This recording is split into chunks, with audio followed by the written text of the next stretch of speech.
नमस्कार, स्वागत है आपका बोलता हिमाचल पर। आज है 21 नवंबर 2023 और हिमाचल प्रदेश की आज की सबसे बड़ी खबरें हम आपके लिए लेकर आए हैं। हमेशा की तरह आप इस वीडियो को लाइक कर दीजिएगा। चैनल पर नहीं जुड़े, चैनल को आप सब्सक्राइब जरूर करें। पिछले कल हमने आपसे सवाल किया था कि हिमाचल प्रदेश विधानसभा के पहले अध्यक्ष कौन थे, और इसका जो राइट आंसर है वो जयवंत राम। ये बिल्कुल सही आपका इसमें आंसर रहेगा। अब आज का जो सवाल है आपके लिए वो ये है कि हिमाचल प्रदेश की सबसे बड़ी झील कौन सी है।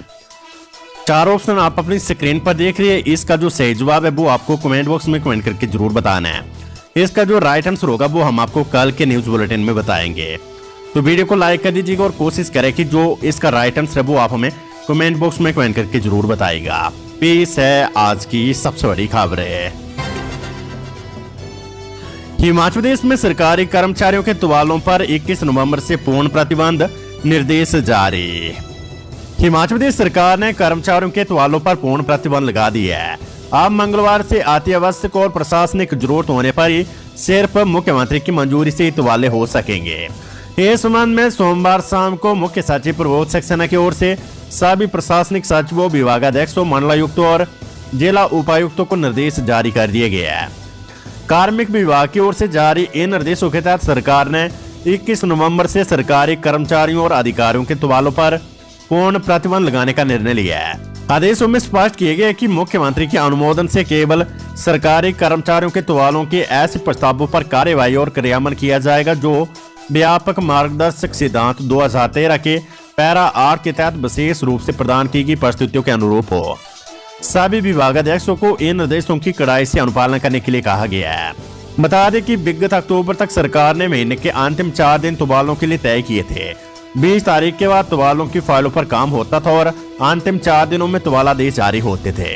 इस दौरान मंत्रियों को भी संबंधित विभागों में अधिकारियों और कर्मचारियों को तबादले की शक्तियां दी गई थी। अब सरकार ने तबादलों पर पूर्ण रोक लगाते हुए सिर्फ मुख्यमंत्री के पास ये अधिकार सुरक्षित रखा है। केंद्रीय प्रतिनियुक्ति से वापस लौटे आईपीएस अधिकारी संजीव रंजन ओझा होंगे डीजी जेल। प्रदेश सरकार ने केंद्रीय प्रतिनियुक्ति से वापस लौटे आईपीएस अधिकारी संजीव रंजन ओझा की नियुक्ति के आदेश जारी कर दिए है। आईपीएस अधिकारी संजीव रंजन ओझा को प्रदेश सरकार ने महानिदेशक कारागार एवं सुधार सेवाएं हिमाचल प्रदेश के रूप में नियुक्ति दी है। संजीव रंजन ओझा हिमाचल कैडर के 1999 बैच के आईपीएस अधिकारी है। सुप्रीम कोर्ट से भी जेओआईटी पेपर लीक मामले के आरोपी नितिन आजाद को नहीं मिली राहत।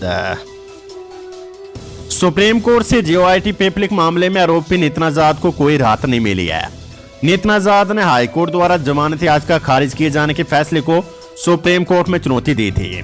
प्रार्थी ने सुप्रीम कोर्ट में मामले की सुनवाई के पश्चात अपनी याचिका वापस ले ली, जिस कारण उसकी याचिका खारिज हो गई है। इससे पहले प्रदेश हाई कोर्ट ने नितिन आजाद की जमानत याचिका को खारिज कर दिया था।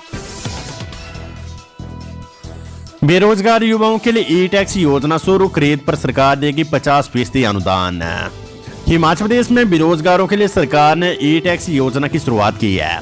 सोमवार को मुख्यमंत्री सुखविंदर सिंह सुक्खू ने 680 करोड़ रुपए की राजीव गांधी स्वरोजगार स्टार्टअप योजना के तहत ई टैक्स योजना की औपचारिक शुरुआत की है। योजना के तहत सरकार ई टैक्सी खरीदने पर बेरोजगारों को कमाई की गारंटी के साथ 50% अनुदान देगी। पहले चरण में 500 ई टैक्सी परमिट दिए जाएंगे। मुख्यमंत्री ने बताया कि ई टैक्सी योजना के लिए 23 साल से अधिक के युवाओं को 1 माह के भीतर पोर्टल पर पंजीकरण करना होगा। अगर कोई युवा 20 लाख की ई टैक्सी खरीदता है तो उसे सरकार 10 लाख रुपए अनुदान देगी। टैक्सी को सरकारी महकमों में लगाकर युवा मासिक 40,000 रुपए तक कमा सकेंगे। ई टैक्सी खरीदने के लिए बैंकों के माध्यम से ऋण लेने में श्रम विभाग मदद करेगा और ऋण लेने की शर्तों में ढील दी जाएगी। मुख्यमंत्री ने दावा किया कि इस तरह की योजना शुरू करने वाला हिमाचल प्रदेश देश का पहला राज्य बन गया है। ई टैक्सी की चार्जिंग के लिए 12 जिलों में 17 पेट्रोल पंपों पर चार्जिंग स्टेशन की सुविधा मिलेगी। परिवहन और बिजली बोर्ड अपने स्तर पर भी चार्जिंग स्टेशन लगाएंगे। सुक्खू ने कहा कि जब प्रदेश में कांग्रेस सरकार बनी थी तो हमने 10 गारंटियां दी थी। ओपीएस की पहली गारंटी पूरी करने के बाद बेरोजगारों को रोजगार देने के लिए स्टार्टअप योजना की शुरुआत की है। ई टैक्सी योजना के बाद दूसरे चरण में निजी जमीन पर सोलर पावर प्रोजेक्ट लगाने पर अनुदान देंगे। तीसरे चरण में कृषि पर आधारित स्टार्टअप योजना के तहत मछली पालन पर 90% अनुदान देंगे। प्रदेश को 2026 तक हरित राज्य बनाने के लिए पहले चरण में 300 ई बसें खरीदी जा रही है। दूसरे चरण में 1500 ई बसें खरीदेंगे। निजी बस ऑपरेटरों के लिए 24 ई बस रोड परमिट जारी की है। 1 करोड़ की बस पर 50 लाख अनुदान सरकार देगी। हिमाचल में दिसंबर में 2 दिन लगेगी राजस्व की लोक अदालतें, निपटाए जाएंगे इंतकाल के साथ तकसीम के लंबित मामले। मुख्यमंत्री सुखविंदर सिंह सुक्खू ने इंतकाल, तकसीम तथा निशानदेही के लंबित मामलों का 20 जनवरी 2024 तक निपटारा करने के निर्देश दिए हैं। मुख्यमंत्री की अध्यक्षता में हाई पावर कमेटी ने सोमवार को प्रदेश में लंबित राजस्व मामलों की समीक्षा की और सभी उपायुक्तों को मिशन मोड पर लंबित मामलों का निपटारा करने को कहा है। मुख्यमंत्री ने कहा कि वर्तमान राज्य सरकार आमजन की सरकार है तथा जन समस्याओं का निपटारा हमारी प्राथमिकता है, इसलिए सरकार लंबित राजस्व मामलों की संख्या शून्य करना चाहती है। उन्होंने कहा कि प्रदेश में काफी संख्या में राजस्व मामले लंबित है जिनका तुरंत निपटारा करना आवश्यक है तथा सभी अधिकारी इस मामले पर गंभीरता से कार्यवाही करें। उन्होंने कहा कि नायब तहसीलदार से लेकर मंडलीय आयुक्त लंबित राजस्व मामलों की दैनिक आधार पर सुनवाई कर उनका समयबद्ध निपटारा करना सुनिश्चित करे। उन्होंने कहा कि राज्य सरकार ने प्रदेश भर में 30 व 31 अक्टूबर 2023 को इंतकाल अदालतों का आयोजन किया, जिसके परिणाम बेहतर रहे तथा इंतकाल के लंबित 41,907 मामलों में से 31,105 का निपटारा कर दिया गया है। उन्होंने कहा कि आगामी 1 व 2 दिसंबर को दोबारा प्रदेश में इस प्रकार की विशेष अदालत का आयोजन किया जाएगा, जिसे राजस्व लोक अदालत का नाम दिया गया है। इस विशेष अदालत में इंतकाल के साथ तकसीम के लंबित मामलों का प्राथमिकता के आधार पर निपटारा किया जाएगा। सुखविंदर सिंह सुक्खू ने सभी उपायुक्तों को निपटाए गए मामलों की पूरी रिपोर्ट मासिक आधार पर भेजने के निर्देश दिए हैं, जिसमें व्यक्ति का नाम, पता और फोन नंबर का पूरा विवरण उपलब्ध हो। उन्होंने कहा कि उपायुक्त अपने जिलों में राजस्व अधिकारियों के साथ बैठक कर लंबित राजस्व मामलों का तेजी से निपटारा करने की रणनीति तैयार करे। इसके लिए अवस्था अनुसार स्टाफ का युक्तिकरण करे। उन्होंने कहा कि किसी भी राजस्व मामले में 3 दिन से अधिक की तिथि न दी जाए। मुख्यमंत्री ने कहा कि लोगों की सुविधा के लिए राज्य सरकार ने राजस्व कानून में संशोधन किया तथा अब सम्मन की सर्विस इलेक्ट्रॉनिक माध्यम से भी की जा सकती है। उन्होंने कहा कि जिलों में कर्मचारियों की कमी को दूर करने के लिए राज्य सरकार उपायुक्तों को सेवानिवृत्त कानूनगों की सेवाएं लेने की भी अनुमति देगी। उन्होंने मुख्य सचिव को मंडलीय आयुक्तों के स्तर पर लंबित राजस्व मामलों की निरंतर समीक्षा करने के निर्देश दिए और कहा कि राजस्व मंत्री 20 जनवरी से पहले पूरे प्रदेश में इस मामले की प्रगति की समीक्षा करें। Weather update. हिमाचल में 1 सप्ताह तक मौसम साफ रहने के आसार, केलांग का न्यूनतम तापमान माइनस में दर्ज। हिमाचल प्रदेश में 1 सप्ताह तक मौसम साफ बने रहने की संभावना है। मौसम विज्ञान केंद्र शिमला के अनुसार राज्य के सभी क्षेत्रों में 26 नवंबर तक मौसम शुष्क बना रहने के आसार है। हालांकि 23 नवंबर से एक ताजा कमजोर पश्चिमी विक्षोभ का हिमाचल सहित पश्चिमी हिमालय क्षेत्र में प्रभाव देखने को मिल सकता है। वहीं सोमवार को राजधानी शिमला व अन्य भागों में मौसम साफ बना रहा। उधर सुबह और शाम के समय तापमान में गिरावट दर्ज की गई है। मौसम विभाग ने पशुपालकों किसानों को सलाह दी कि तापमान गिर रहा है, इसलिए ठंड से बचाव के इंतजाम कर ले। सरकारी स्कूलों में अब स्मार्ट यूनिफॉर्म 2 से 3 सैंपल फाइनल करेगा विभाग, चर्चा के बाद निर्णय। हिमाचल के सरकारी स्कूलों में अब स्मार्ट यूनिफॉर्म लागू होने वाली है। राज्य सरकार अब तक इन स्कूलों में वर्दी खुद खरीद कर देती रही है, लेकिन अब इस प्रक्रिया को बदला जा रहा है। शिक्षा विभाग स्कूल यूनिफॉर्म के लिए 2 या 3 सैंपल फाइनल करेगा। उनमें से स्कूलों को अपनी वर्दी चुननी होगी। इसके लिए एसएमसी या पीटीए में पेरेंट्स से भी पूछा जाएगा। स्मार्ट यूनिफॉर्म के लिए जरूरी नहीं है कि राज्य के सभी सरकारी स्कूलों में वर्दी एक ही जैसी हो। हर स्कूल की अपनी यूनिफॉर्म हो सकती है। छात्रों के लिए सलवार कमीज की बजाय स्कर्ट या पैंट के फॉर्मेट को भी लागू किया जा सकता है। इसका फैसला अभिभावकों को ही लेना होगा। मुख्यमंत्री सुखविंदर सिंह सुक्खू ने पिछले हफ्ते शिक्षा विभाग की समीक्षा बैठक की थी। शिक्षा विभाग इस पर काम कर रहा है। इस प्रक्रिया में ये संभव है कि वर्दी खरीद कर देने की बजाय सरकार सिर्फ पैसा ही डायरेक्ट बेनिफिट ट्रांसफर के जरिए दे। शिक्षा के क्षेत्र में एक और बड़ा बदलाव क्लस्टर स्कूल अप्रोच के माध्यम से आ रहा है। इसके तहत 300 से 500 मीटर के दायरे के सभी स्कूलों को एक क्लस्टर बनाया जाएगा और इस दायरे में आने वाले प्राइमरी स्कूलों को हाई स्कूलों या सीनियर सेकेंडरी स्कूलों के साथ अटैच कर दिया जाएगा। अदालत में समय पर जवाब नहीं देने वाले अफसरों पर अब कार्यवाही, मुख्यमंत्री कार्यालय हुआ सख्त। अदालतों में समय पर जवाब नहीं देने वाले हिमाचल प्रदेश सरकार के अधिकारी नपेंगे। मुख्यमंत्री कार्यालय ने इस संबंध में सभी प्रशासनिक सचिवों और विभागाध्यक्षों को निर्देश जारी किए कि इस मामले में किसी भी तरह की लापरवाही बर्दाश्त नहीं होगी। अदालती मामलों के जवाब दायर करने में कोताही बरतने वाले अधिकारियों के खिलाफ अनुशासनात्मक कार्यवाही की जाएगी।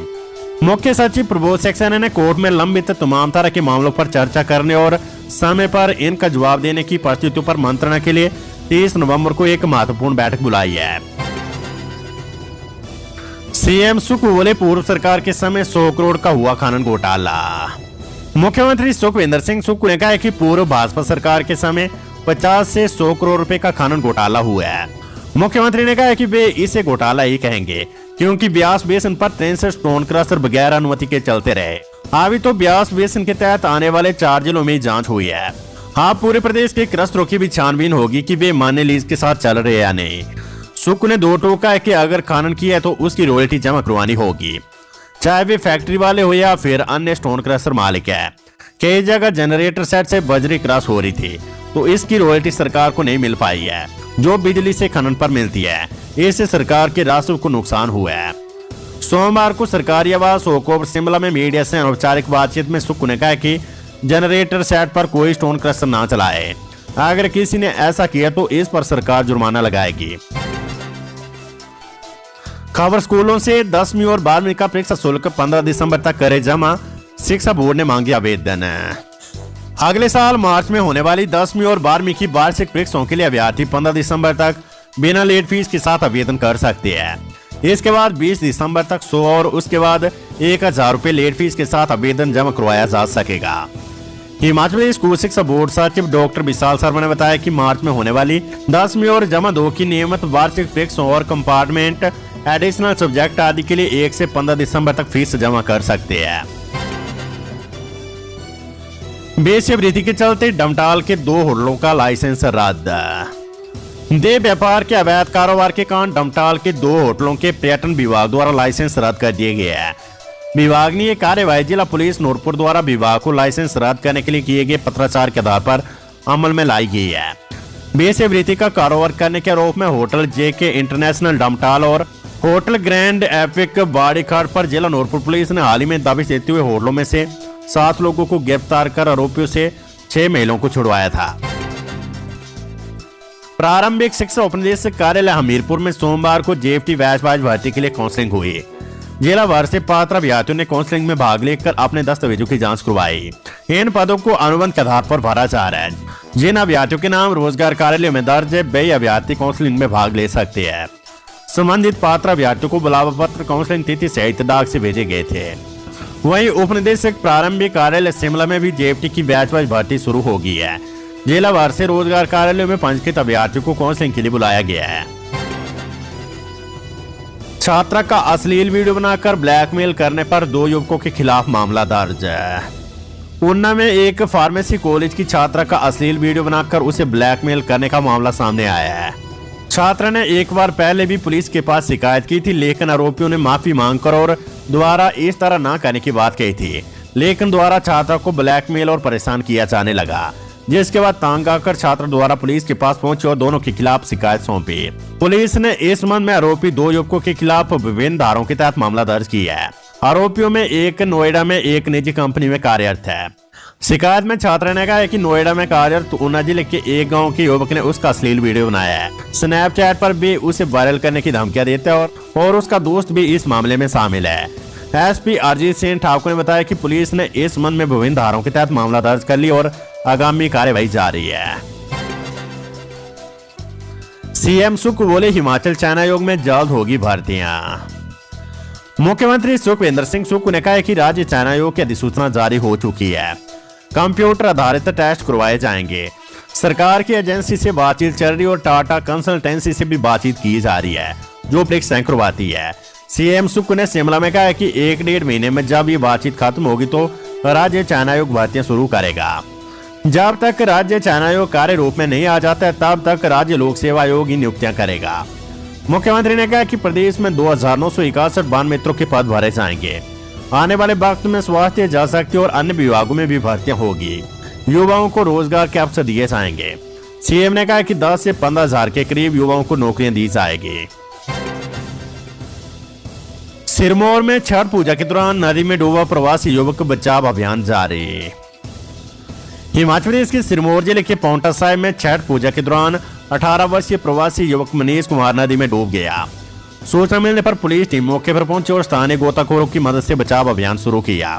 हालांकि अभी तक युवक का पता नहीं चल पाया है, तलाश अभी जारी थी। विद्यार्थियों को 1 वर्ष की पीजी स्तर की डिग्री का मिलेगा विकल्प। यूजीसी ने ड्राफ्ट तैयार कर विश्वविद्यालय को भेजा। विश्वविद्यालय में विद्यार्थियों को 1 वर्ष की स्नातकोत्तर स्तर की डिग्री का विकल्प मिलेगा। विश्वविद्यालय अनुदान आयोग यूजीसी ने अगले वर्ष 2024 से इस व्यवस्था को लागू करने के लिए तैयारी कर ली है। इसे लेकर ड्राफ्ट तैयार कर विश्वविद्यालय को भेज दिया है। ड्राफ्ट को लेकर सुझाव आने के बाद यूजीसी ड्राफ्ट को अंतिम रूप देकर अगले वर्ष से लागू करने को लेकर दिशा निर्देश जारी करेगा।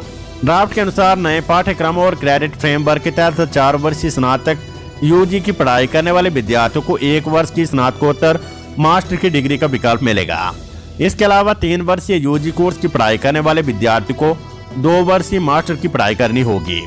उच्च शिक्षण संस्थानों व अन्य स्टेक होल्डर से यूजीसी ने 15 दिसंबर तक सुझाव मांगे हैं। तो ये थी हिमाचल प्रदेश की आज की सबसे बड़ी खबरें। हमेशा की तरह आप इस वीडियो को लाइक कर दीजिए और हमारे चैनल बोलता हिमाचल को आप सब्सक्राइब जरूर करें। एक सवाल आपसे किया कि हिमाचल प्रदेश की सबसे बड़ी झील कौन सी है, वो झील का नाम आपको कमेंट बॉक्स में कमेंट करके जरूर बताना है। इसका जो राइट आंसर होगा वो हम आपको कल के न्यूज बुलेटिन में देंगे। तो वीडियो आपको कैसी लगी वो आप हमें कमेंट बॉक्स में कमेंट करके जरूर बताएगा। नमस्कार, जय हिंद, जय भारत।